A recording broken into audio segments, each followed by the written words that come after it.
Perfect.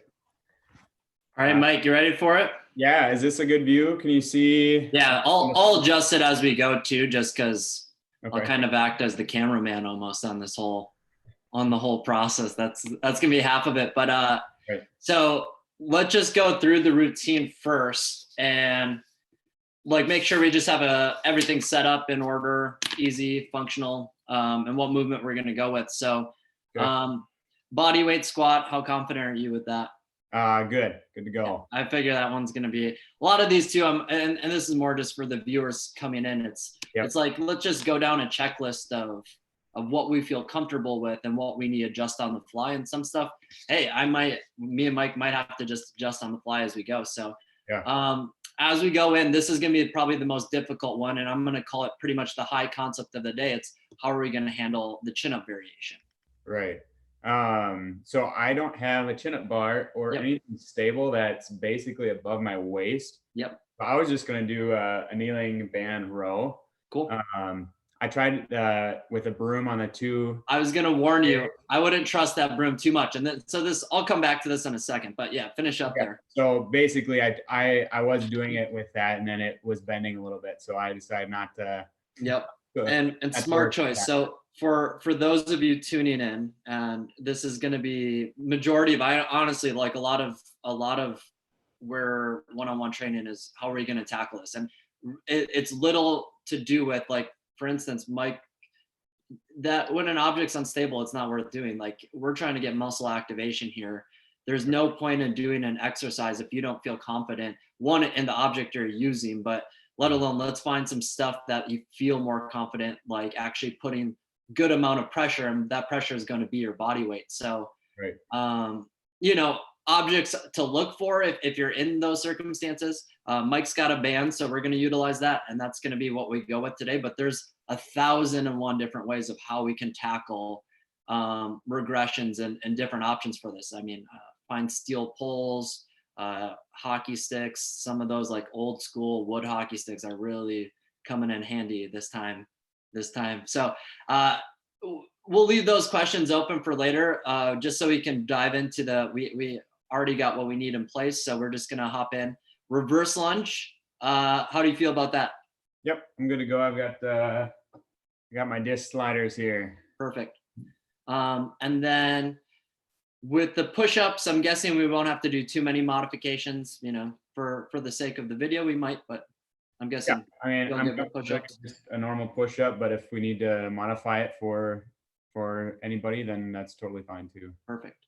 And then the optional workouts, we'll come back to those in time. Let's tackle those first movements first, and then we'll go into the optional. But the one thing is, do you have something to do heel raises on if we do heel raises? Yes, I do. I have a coffee table I can use. Okay, yeah, and once again, I don't even think that's really all that necessary. Like, you don't need an object for those heel raises. Like, trust me, we can get enough fatigue out of those calf muscles. I did it on Wednesday, and I'm still feeling soreness in my calf. So it's delayed onset effect. So real quick, I want to just kind of go back to, and this is more for the audience of those chin ups. So objects, once again, just to look for just before we go into this movement is, so I'm going to pull out rope. I think we could have almost a full webinar session on how to tackle different ways of doing chin-ups. There's 1,001, like I said. Rope is a fun one. Now, if you're in for the long haul and you really are investing in this stuff, I mean, a chin-up bar is always going to come in place. And some variation, I think I have like 4 different variations of how to do chin-ups in my own house, because I just got that cemented that's something I want to do. TRX strap. So if you ever YouTube, I think it's on our Amazon account page. So what's nice about a TRX strap compared to a rope is the fact that I got so much tension on my hand that it's actually hard to execute this movement because of how much tension I have on the hand. The second you get a TRX strap, which I've got upstairs, I just didn't bring it down for this, is the fact that I'm able to actually adjust my grip on the fly. So if you've ever had like wrist pain while doing some of these movements, that's the necessity for it. So once again, I think it's a whole webinar in itself of how we can tackle that movement, because I just honestly, in a lot of ways, it is the primary focus of this first phase. So Yeah, let's get ready for this. For the sake of this viewership, let's have you just stand up and let's just go through some activation stuff. Yeah. Yeah, and just adjust your camera as you go. Like I said, I'll walk you through some different variations. And for all of our viewers watching, me and Mike have had zero practice doing this. In fact, I didn't even know until like 20 minutes ago what workout we're rocking in. So you get to see the humanness of our nature of we're learning on the fly. So for the sake of this, let's have you face the outdoors. Okay. Or sorry, your glass over there. Yep. And so let's just stand proud. So let's go. You have a different way of activating your shoulder blades. So what Mike does is he raises his shoulders up first, and then he actually pulls his shoulder blades back and then depresses them. So and I'm going to show this as well too, is when we think about actually retraction. So if I'm rounding my back right here, what I'm thinking about is pulling my shoulder blades together. So I'm actually visually thinking of my two, and for the sake of this video, I drew up, yep, good, it came in. So what we're trying to do is pull our traps together and down and back, and that acts in a depression motion. And what we're trying to do is stabilize the rest of our body so we get the right muscle groups incorporated. So he's going to pull his shoulder blades back and down. Once again, he likes to raise them up and then depress his shoulder blades and pull them tight together. That in itself, for a lot of people, is a huge adjustment factor. Now, what I'm going to have him do is actually squeeze his glutes and then almost brace his abs like he's about to get punched in the stomach. And this in itself is a whole warm-up routine of just like, how do I get myself in the right position and posture to get stabilized through these movements? Now, the whole idea here is you might overboard this whole process where when you're actually doing a movement, it's just in time, this is going to become so natural that it might seem really hard at first, but that's not the point. Of half of it's just warming up routines that eventually this just becomes so innate in your nature that like you just get into the exercise and you naturally do it. You don't even have to think about it. So that's why I use it as my warm-up routine for a lot of people. Just get in tune with your body, tell it what you want it to do, so that way we can effectively hit the muscle we're going to hit. So we're going to start. You ready to hop into the squats? Yep, let's do it. So on my end, I'm going to hold the stopwatch. Perfect. Keep the camera facing closer to my legs. Yeah, let's just go through just so we get the right view. Got this. Now let's start facing the camera, just because we'll walk through what this movement should look like first, and then after that I'll probably have you face that glass again, just so we can watch your hip range of motion, because that's what I want to focus on.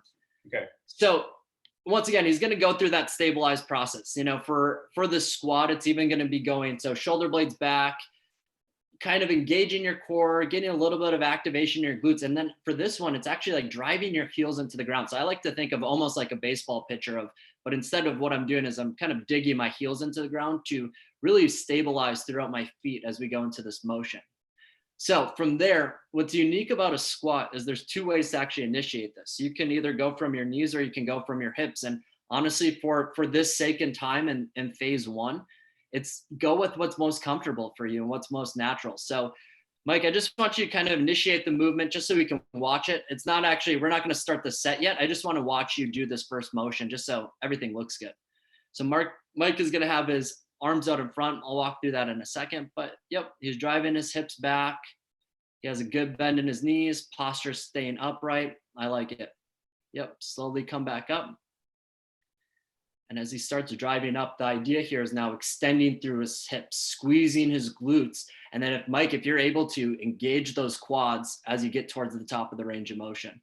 Perfect. Let's step to the side now. Let's just change that so we can see a different view of this. Mike, are you pretty good about engaging in your quads? Yep. Like you get a good activation? We'll walk through for those viewing, if you're interested in some of these activation routines, it's going to be an integral part of our course in its own like series. But I think even some of these webinars, it's like, okay, how do I even feel my quads? How do I feel my glutes? And so I'm just going to pull up my diagram again. So for the sake of this video, so you can see the striation of the glutes is inward. So what it's actually doing is pushing your hips forward. So think of hip extension. So I'm just going to show this and then we're going to dive into a routine. So the idea then with the glutes is I'm actually driving my hips forward. And so what that's going to do, especially if you have issues with posture or you feel uncomfortableness, especially in your hip flexors, what we're trying to do is open up those hip flexors and actually get those glutes to engage throughout this entire range of motion. So, Mike, you ready to go? Ready to go. All right, so let's get set up. Activate what you need to activate. What you saw Mike do last time, what I really liked is he actually took like what I call almost a trigger grip or a pistol grip.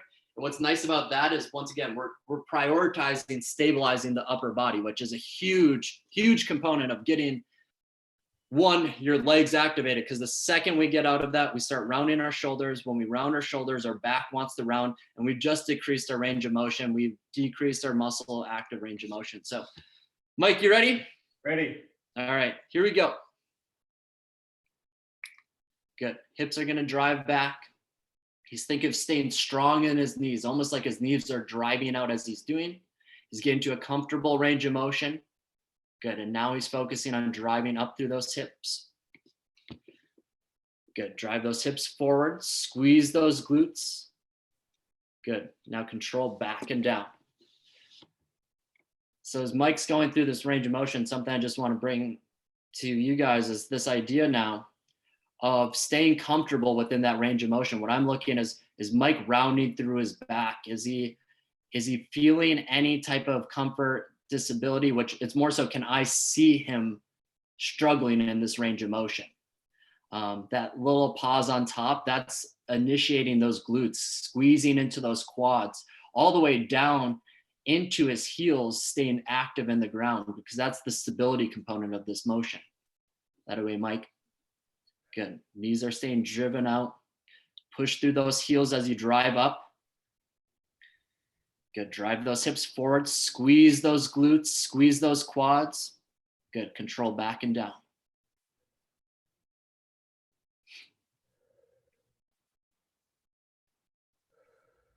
Good. Chest is staying upright. That's a huge thing. Kind of get aware of yourself. Like, are you rounding in any position that feels, unnatural, unsteady? Stability is a huge factor. Is this motion working right for me? That way, Mike. Control back and down. Think of still driving, staying stable in those heels. Chest staying upright. Think of almost getting a little stretch on your glutes. Good. And now drive through those hips forward. Drive through. And let's pause right there, Mike. Squeeze those glutes forward. Drive those hips forward. Good. Try not to arch in your back. I know it's going to be hard to do. Good. Let's hold for 3, 2, and 1. And for the sake of this video, we're going to end it there. So half of what we're trying to do is, how can we reach an intensity where you start fatiguing out at 90 seconds? How can we get more incorporated through that motion? Mike, how'd that feel? It was good. It was pretty difficult towards the end there. Yeah, and that's where half of this, and for the, in these coaching calls, it's really, how can we find fatigue in that 90-second window, right? Like, right. Everything heavily here. It's good. Yeah. Are you feeling any discomforts at all, or is that everything feel pretty good? Everything feels pretty good. Yeah. And why I ask that is do we need to go into some form of modification? Do we need to go to a chair, some chair variation or box variation, right, where he can stay stable in his upper back and he doesn't have to worry so much about the range of motion? And like where that can play a huge advantage, even if you feel really confident in this motion, is can I actually get more stretch on my glutes / increase the range of motion on my glutes without having to worry so much about just getting down towards the ground? So let's go into our chin up variation. So Mike, in this one, let's see how you set it up. You've kind of got this under play. So Mike's going to use a band. And Mike, what do you got that stabilized against? I think it's a sliding porch door handle. So it should be stable enough. I lock the door so the door doesn't move. So perfect. Should be good to go here. Yep. And so this is where me and Mike get to play a little bit of difference. Is like he kind of already knows what motion he wants to pick. And that's a huge, like I said, half of the coaching call is figuring out what is going to work best for you, so we can tackle this, weeks on end without having to keep on revamping where are we going with this all. It's find one motion that you can really master in a short amount of time. Right. So Mike, same thing we're gonna do. What I like about this is he has a split squat stance, so he has one foot engaged in front. That's gonna add another stability components. And for the sake of this video, Mike, let's just go down to the 2 knees real quick. So why I wouldn't almost recommend that is if we're trying to get max activation out of his back or muscle recruitment here, well, yeah, this could work, but it's a little bit more isolated. When he has that foot stabilized in front, well, now he doesn't have to worry so much as, am I flailing kind of back and forth, leaning into the process? He's actually, for the sake of the lat muscle, which is the idea with the lat here, is to wrap almost around your body. So as we think about this motion, so the chin up variation, it's going to hit vertical muscle fibers. For this one, we're actually wrapping around and we're actually helping that retraction process when we're in this banded position. So let's get stabilized here, Mike. You ready to launch this one too? Yep. So whatever foot's going to go in front, for the sake of right now, it's what one's going to feel most stable to master this movement process. So with this, I'm actually going to say, kind of stabilize through that hip first. Make sure you can drive that heel into the ground. Chest is upright, core is engaged. And then Mike, once you're ready, let's get this started. So he's using a chin up variation for his grip. So he has a supination of his grip. You ready for it, Mike? Yep. All right, let's initiate. So what I want Mike to think about as we go into this is pulling his shoulder blades back. Yep. Elbows wrapping behind your body, almost like you're trying to tap your elbows together. See, a lot of people, they think it's just a straight drive back motion. You can engage out of there, Mike. They think it's just a straight back motion, but for the lats, it's actually a wrap around type motion as well. And that's going to contract or get your your retraction muscles working a little bit more effectively. Why is supination grips helps for the sake of this video. He's going to hold that squeeze right there for 2 seconds. Yep. Nope. You had it, Mike. Good. And now just controlling out. So why supination works really well? Well, you're allowed to get your biceps a little more involved. So if you're not very strong in retracting your shoulder blades or initiating with your lats, well, the biceps actually are going to help this whole range of motion. So for the sake of phase 1, it's actually acting as an assistance in this whole process of driving those elbows into your rib cage and wrapping behind your body. And so what we're trying to do here is get your lats to actually activate throughout this range of motion. So wrap behind your body, Mike. Squeeze those shoulder blades together. Think down and back. Elbows drive together. Good. Now control out of there.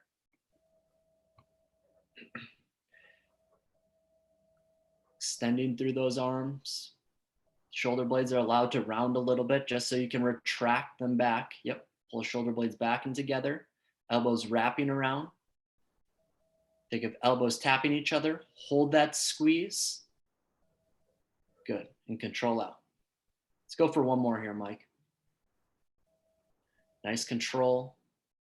Once again, as he starts to extend his arms and then control back and around, this is where the biceps, as he starts pulling here, this is where the biceps are allowed to take a little bit of assistance role, is pulling in. Yep. Let's hold the squeeze right here, Mike.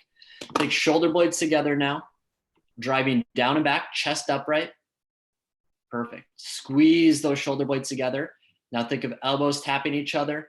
Let's hold for 5, 4, max squeeze, 3, 2, 1. Good. And slowly control out.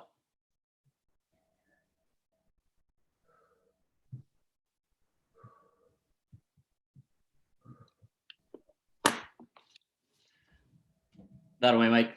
How'd that work? That was good. Yeah, definitely towards the end, especially that squeeze at the end. I was getting pretty close to failure there. Perfect. I mean, and that's max. I mean, you know this. That's what we're looking for. We're trying to get to a point of like, you are battling on the verge of, can I complete this? / sometimes just holding in some of these positions is like, can I just recruit everything I can out of this muscle in the first place? Right. Did that foot positioning feel pretty good for you? Yeah. It was stable. Like you said, better than the both knees on the ground. You have a lot more stability in your abs, and then also with that one leg in front.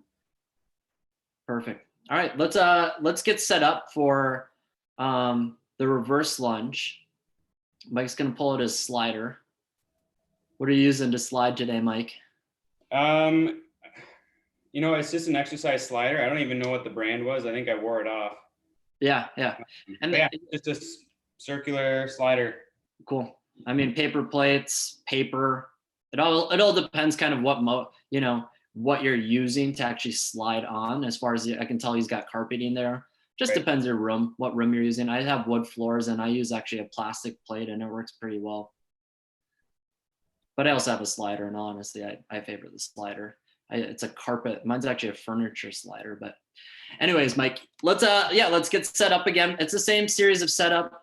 What's different about this motion is we're now using one leg at a time. So the idea here is it's going to be hard, actually, what leg is going to take the advantage of this movement. And honestly, a lot of that's individualistic. I kind of got to just let Mike do his thing as far as watching what leg is going to take over. Sometimes that rear leg, if your hip flexors are really tight, your leg that's actually trailing behind, which should be doing about 20% of the work, might actually taking up 80%. And that's okay. I mean, realize, and I'm just going to show this real quick here, Mike, before we hop into it, is with that in mind, if I'm thinking about activating with this, well, if it starts hanging out here, realize it's just getting such a good stretch that it's going to want to carry the straight legness throughout the entire range of motion. So realize that's almost a fault on, and me in particular, that's a fault on mobility rather than actual muscle engagement. So, and it's actually a great process. So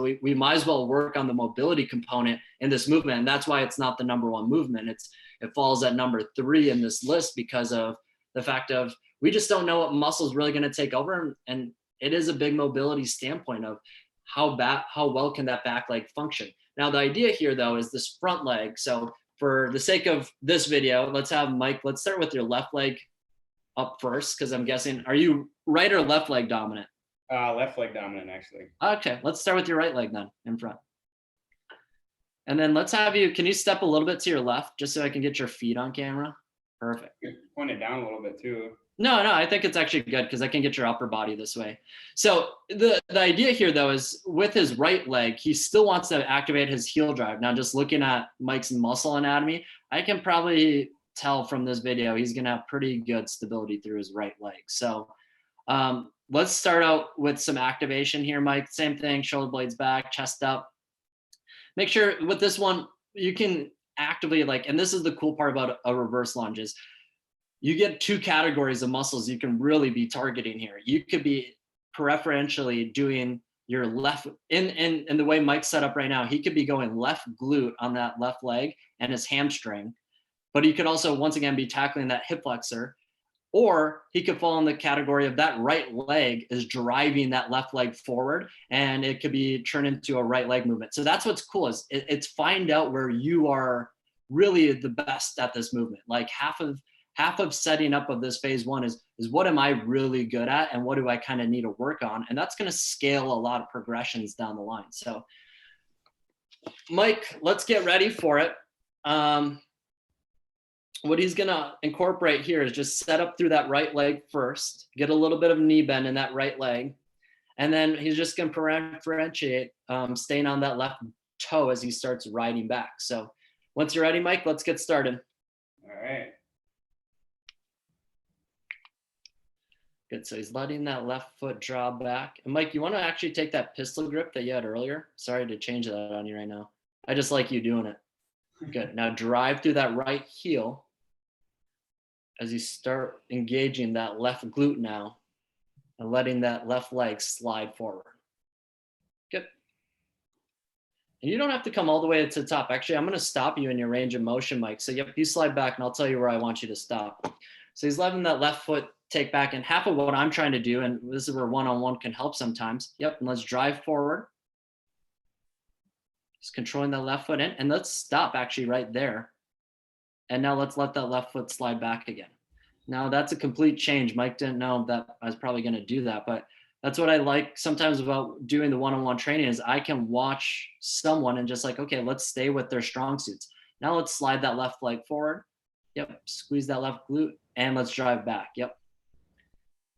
Ooh, it's getting hard. Yeah, sorry, Mike. I'm changing it completely on you because I can tell what we need to work on. Yep. Stay in those toes. Yes. Good. Okay. That's a huge difference. Let's go for a couple more reps. Yep. Come forward with that left toe. Good. Now drive back again. Perfect. So it's a shortened range of motion, but I can tell his left leg is staying more engaged. He's probably feeling a lot more pressure in his right leg, but we'll find out after this. Good. Squeeze those glutes. Now let's control it back out. Let's do one more. Perfect. And so what you might find is actually when you stay with the movement long enough throughout those first 3 or 4 reps, you can actually increase your range of motion. Perfect. Now drive forward and let's come all the way upright. Good. Let's hop there and then stop there, and then we'll go into that other leg. But real quick, what leg did you feel working harder in that movement? Honestly, my left. Yeah, good. In your hip flexor, or what was? Hip flexors and glutes mainly. Okay, perfect. And that's the huge advantage of why I'm saying this. So this is for the audience, and then actually, Mike, I'm gonna have you come look at this too, and just so I can show this. I'm actually gonna switch rooms just because I think this wall looks better. Program that. Just show you at the right time. Let's see. Actually, we'll come down low. So with this motion, so we actually shortened your range of motion. So I'm actually going to go without it. So we're actually almost looking for how deep can you get into this position, come upright, and then just stop right here. So you can see there's still a lot of tension in that front leg. But what I'm almost doing is thinking almost all right glute as I start driving back and coming forward. Yep. And so it's just more so just to get you why we're just changing that range of motion. Let's think about when we switch legs, about getting length out of your stride there. And then I'll stop you just to shorten that range of motion a little bit. And let's we're turning this all quad and glute down, glute and hip flexor dominant. Yeah. So think about stretching on the hip flexor and getting that glute engaged. So we're just going to switch feet here. Step a little bit more to the left there, Mike. Perfect. Good. Stabilize through that left foot. He's going to stabilize his upper body. Yeah, let's just use that pistol grip just for the sake of it. I just like that pistol grip. I think it helps a lot just for keeping your chest upright. Like the second I start sagging, you're going to see the arms fall. So you might as well do it. All right. You ready, Mike? Yep. So stabilize. So half of the first couple movements here, I'm just going to figure out what looks good for Mike. And he might, once again, this is his dominant leg. So I think his range of motion is going to be a lot better. Perfect. Good. Start driving forward. Good. Stop right there. Now let's drive back again. Yeah, this is a great range of motion for Mike. Now, Mike, what I'm going to advise you is almost think about, good, adjusting that back leg. That's a little bit the difficulty of online training, but as long as you can kind of realize how parallel are his two legs together, I can tell his legs kind of drifting. It's not a bad thing, but it's just, you might as well correct it if we're doing it. Good. Drive back. Good. Think that right glute driving forward. Yep. Correct that range of motion. So part of what's really fascinating about that is like, well, why did Mike start out in that position in the first place? Well, I would say it's actually a tight hip flexor on his right side. And so it's trying to preference, it's trying to figure out, well, man, now I'm getting the stretch on it. Now my glute's trying to activate. Well, that's the whole idea is once you can kind of correct some of these positions, you can get into a more optimal range of motion. So here we are setting up for number 4. And I would say he's getting into a more optimal state to get the muscles he's trying to recruit working a little bit harder. Perfect, Mike. You can have a little more knee bend and back if you want, but I would kind of like what you're exploring with and playing with at the moment. Good. Drive back, stay on those toes. Good. Drop down and let's drive forward. Good. And let's bring this one all the way to the top just for the sake of the video, Mike. Good. And just slide it forward. Good. Let's end it there. How'd that one feel? It was good. A little awkwardness with it? A little bit. It was, man, that was getting rough towards the end. Okay. And so this is kind of for the viewers going in. I think this is the cool part is like, okay, well, where is this going? If you hold tight for phase 2, you're going to see a real optimal way of why I chose this first and foremost. Like, it's a tough range of motion. It's a tough movement. It's almost just to get you to the mindset of, man, I'm really a little bit uncomfortable with this movement in itself. Keep going there, Mike. Sorry, I kind of interrupted you. Oh, no, that was good. Yeah, but that one I felt a little more in my my right glute and my left quad. Perfect. Okay. Love it. I mean, Yeah. so you felt that more in your, that was your leg driving back. You got to help me out here real quick. What leg was driving back? Back was my right leg. Perfect. Okay. Yep. That was what I saw. Yep. And so what we saw with Mike in those two movements, and once again, where this is really unique is the fact of, we got the back leg doing a lot of work, and kind of, I was hoping for that. You get a lot more glute activation that way. You might as well stick in that pattern, and the front leg just becomes a stabilizing factor rather than the actual dominance of the movement. And I'll kind of explain that in the phase 2 video of the movement that's kind of in the same category of why that's the case, and how you get to be kind of the master of the ship of what muscles do you want working the most. And honestly, I think for a lot of people, let's get out of tight hip flexors and let's strengthen the glutes up. All right, Mike, you ready for the next one? Yep. All right, we're gonna go into push-ups. All right. I'll have you, we'll just stay in, the same positioning actually after where you just set up was perfect for the camera angle. So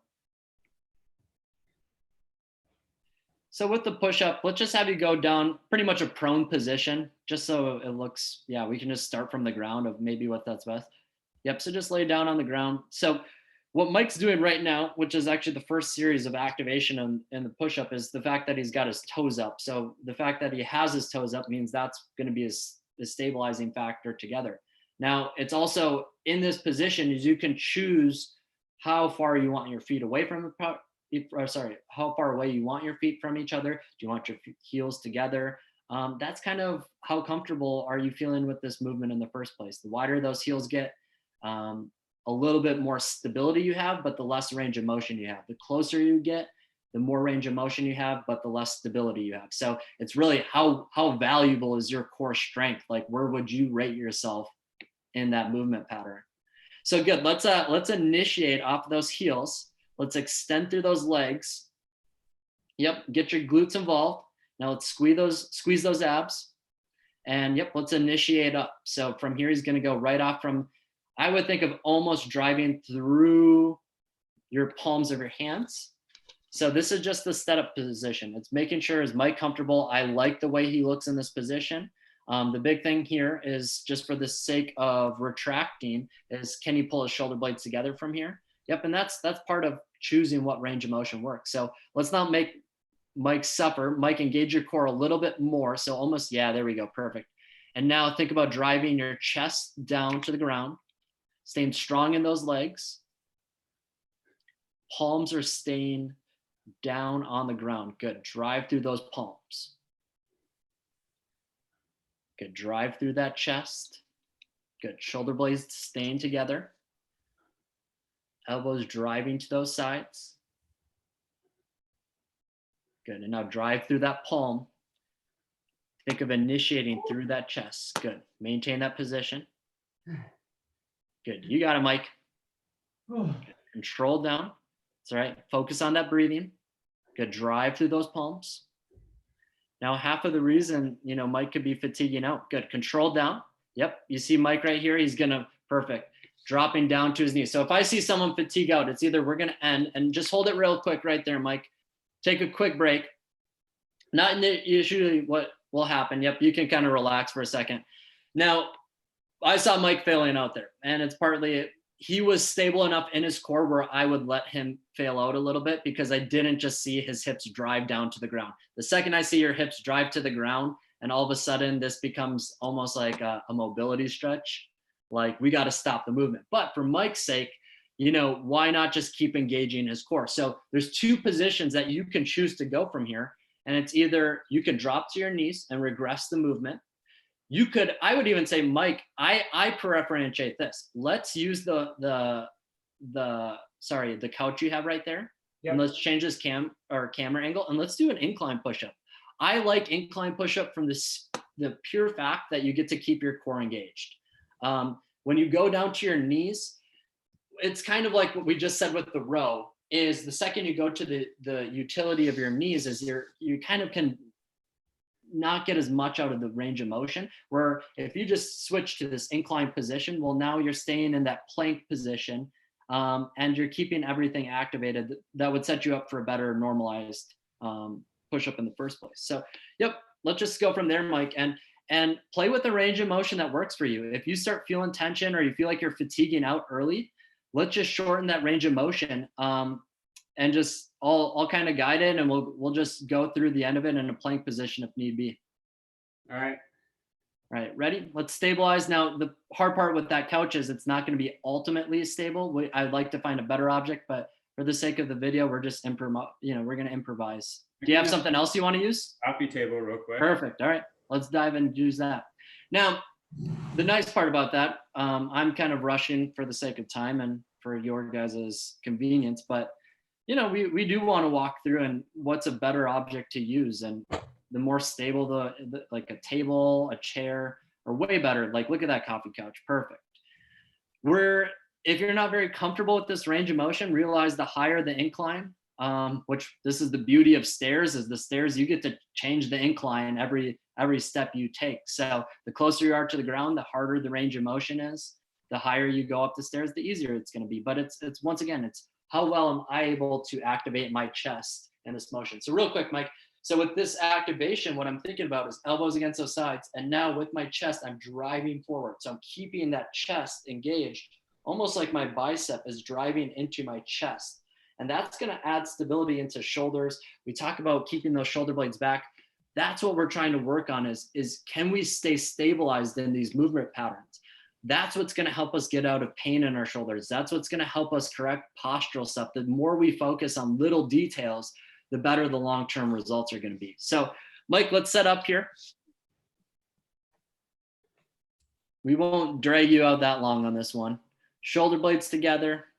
Perfect. Find a grip position that works. Good. And let's start up from there. Elbows driving out to the sides. I like to think elbows into my rib cage, but some people don't have that range of motion.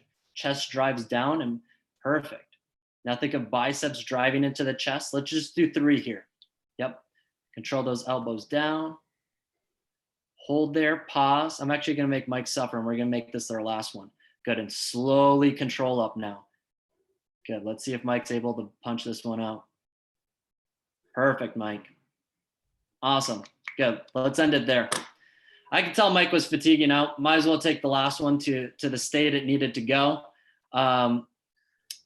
What's great about that incline is, and why it's so much more effective, well, it's the range of motion we're playing with. Instead of having to be perpendicular to the ground and press force out like this, now he's able to almost act downward and pressing down and just play with that. It's way easier to push something down than to push something out, because you just get so much more of your back engaged through that range of motion. So how'd that work, Mike? It was good. Definitely fatiguing towards the end there. Yeah. And so sorry I had to kind of drag you out a little bit on that one. Good. That's what I need. Perfect. Should we go into the optional ones? You still down for it? Yeah, let's do it. Awesome. So I'm actually going to change up the strategy a little bit. I just talked about how I didn't want Mike going straight to kneeling push-ups to keep his core engaged. Well, for this one, let's do, so the next motion is going to be the shoulder taps. Since we're now on optional work, and optional work, what's nice about it is I like to think more isolation, more recruitment on the muscles we're really trying to recruit. If I stayed in that plank position, it becomes more of a stability overall factor. We got way more bang for the buck on just hitting it in those push-ups. Well, now I want to help out my shoulders here. I want the shoulders to be taking on the most of the movement. And we're talking about a muscle that's already has a little bit of fatigue. Then the second I go into that plank position, and just because I saw Mike fatigue on the last one, this is why I'm choosing this option. Is I don't want him just to round to try to maximize this movement. I want him to stay stabilized and actually touch that shoulder. And what he's going to do, and I'm just going to lift up my shirt so you can see it. So you're going to see me kind of flex my arm, but I want him to get that front of his delt involved in this motion, because by doing that, it's going to initiate the medial delt. So I'm going to walk you through this one here, Mike. Yep. So I'm going to have you go down to your knees, and welcome to my kitchen, everyone. You're going to go down to your knees. You're going to stabilize, glute squeeze. And actually, I'm going to set it a little bit further back here. And so now what you get to see with Mike is he's going to stay, you can see how nicely stable he is in that position. And from here, Mike, once again, you're focusing on driving through those palms. And now, since we're going to go, let's just go right arm first, and I'll tell you when to switch. So what he's going to do is he's going to think about stabilizing through his left arm and driving through his right arm, up and touching his anterior delt, and then controlling down. And we're just going to stay on that one. The muscle that's going to fatigue out more is this stabilizing left arm. But I want you to think about, can I get this right arm and this right delt, the front of that delt, engaged through this motion? Sound good, Mike? Yep. Okay, let's go right arm first, and I'll tell you when to switch. Good, keep those glutes engaged, slowly controlled down. Nice tap on that left arm. Nice and controlled, good. Perfect. Now think about how strong your left arm is staying stable in that left arm. Perfect. Keep that breath control. Good. Let's hold right there, Mike. Let's switch arms. Yep. Give yourself a second, restabilize. Perfect. Once you're ready. Good. I like that switch of your feet. I like his feet position. I'll be honest. I don't usually use that, but I kind of like it for the sake of it. And where the fatigue is coming into Mike is actually on that stability arm. And that's kind of the fun. As you start to really master this movement, you get both arms engaged, but you'll see how much stability factor and realize we're trying to help those delts out by keeping them engaged. We're trying to stabilize through them. Let's get two here more, Mike. Good. Last one. Perfect. And rest. Good. How's that, Mike? That's good. What arm did you feel both arms engaged? How overall, how did that feel for you? Overall, it was good. Yeah, both arms were engaged. Obviously, the arm that's stable had more of the pressure, more of the stability factor, but yeah, I felt it in both for sure. Yep. And so, especially if you're not very stable in the shoulders, this might not be the best movement for you. It might be way better to just stay in that plank position and just try to maximize, okay, can I just stay stable through my arms in this plank position, and just make that as the focus. If this is something that provides a lot of pressure on the front of your arm, then it's not a great movement for you. Like, half of this is feeling, is this comfortable for me? Is this the right range of motion? Can I vary this to some degree, or how could I vary this to make it feel better? So right. Let's go into the last movement. Let's go into that heel raise. And then you have something to stabilize with, just your hand placement? Yeah, I'll bring a chair over. Perfect. So what he's going to do, and why we're bringing the chair over, is I almost want you to think of, like, the idea here is, if I got something to push into, then I can get up higher and I can stay in that activation. I can keep my core engaged. I can keep my glutes squeezed, and I can really just actually prioritize what I'm trying to do. And I would for the sake of the video, is pretend you're a ballerina to some degree of how high can I get on those toes. Yep. So I might need a. You can, let's just go straight from the ground, Mike. I think it works better for the camera anyways. All right. If you have a set of books that are pretty dense, dictionaries, stuff you don't really use anymore. Yeah. You can use books, especially if you're a mom or dad who's got kids that go to college. I'm sure your kid's got college books he doesn't use anymore.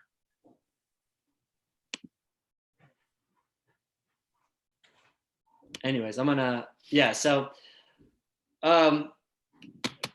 Mike gets his book or whatever he's grabbing, you don't need it. I mean, you really can just tackle this movement without having any object to actually raise up on. What I like about sometimes prioritizing a little bit of this is getting those heels stretched out. Yep, staying in that heel position. And let's actually just bring that chair right in front of you, Mike. So just use both arms. You might as well.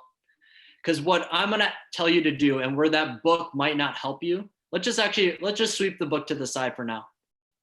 We'll tackle that at a later date. What I'm gonna tell you to do here is let's actually just drive up through your toes as high as you can and use that chair almost like you're pushing into that chair. Good.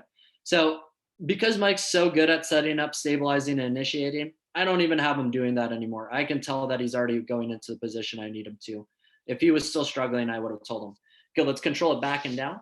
So you could hang out in that position, or we could just isolate and we can make this time static and just hold the 90 seconds there. Good, drive up through those toes, get as high as you can, perfect.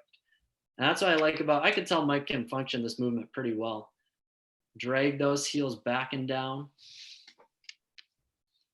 Good, now drive up through those toes and actually squeeze your quads. Try to get as high as you can. Good, use that chair, stabilize with that chair. Good, now control back and down. That away, Mike. Good, drive up again. The idea isn't to hang out too long on those pauses. Make sure you can drive up. And these is where a little bit harder to hang out on that top position where it's a little bit more uncomfortable. Good, drive up again, Mike. Through those toes, get into those quads. Now use that chair to stabilize. Good. When fatigue steps in, that's where it helps to have stuff to stabilize against. Let's maximize this movement. Utilize that chair if you've got it. Good, drive through those toes. Now think, squeeze through those quads. Perfect, control back and down. Good. Now think of your heels driving up into the back of those knees. Squeeze through those quads.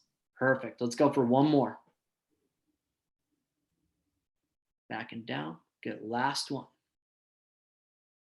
Drive through those toes, drive through those knees, squeeze those quads. Now let's get those glutes squeezed. Let's hold for 5, 4, 3, 2, 1. Nice, Mike. Perfect. How'd that one feel for you? That was good. So, Yeah, I think it's important to make sure you squeeze your glutes and your quads in that top position, that hold, because that really helps engage the calves as well. Yeah, and if you're new, if you really haven't done a whole lot of heel raises before, that's half of it is like why I don't say that off the bat, why it comes in about rep 5, 6, something in that range is the fact of, those first few reps are just like, can you get, the calf is the muscle we're trying to get engaged there. That let's prioritize that. And then once we got that, let's add in all these other factors of, okay, we can get our quads involved. Let's get our glutes involved. Let's make this a full body because you're going to get way better recruitment out of that once you get everything involved in that process. How you feel about that, Mike? It was good. Yeah. I mean, that's, what is that, 6, 7 exercises? And I'm sweating profusely. Like I'm really working. So if you got a fan at home, maybe pull it out.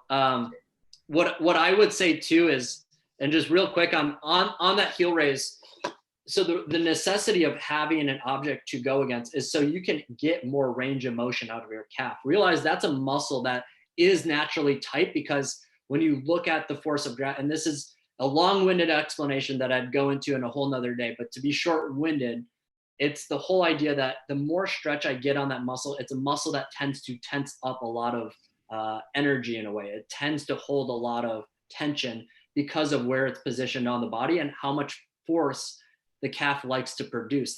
That's the whole reason of why you want a little bit of range of motion. But it's make do with what you've got, and in time find stuff that you can now increase the range of motion through that movement.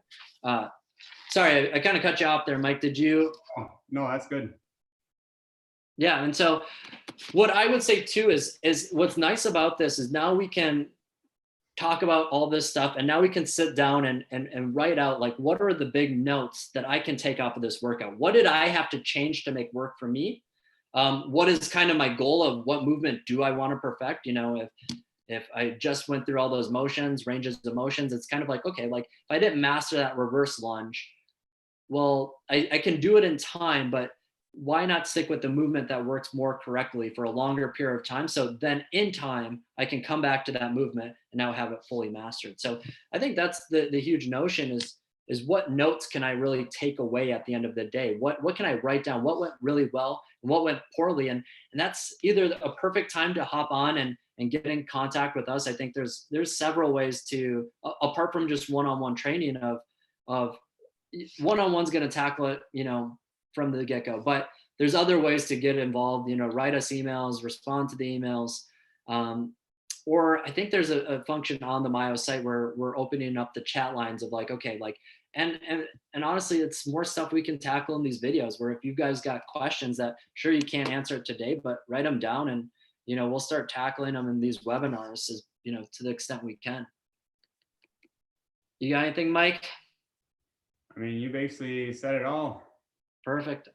Cool. So let's end it there. I think, yeah, the next webinar, well, I think we're having one Wednesday. It's a little bit, that's our more, little bit real time, real life webinars sometimes when we have those Thursday webinars, but I know for sure we got our next one Monday. So if you guys got questions that we want to tackle, hit us up and then let's address some of that stuff next Monday. Awesome. Thanks, Nick. All right. We'll see you guys.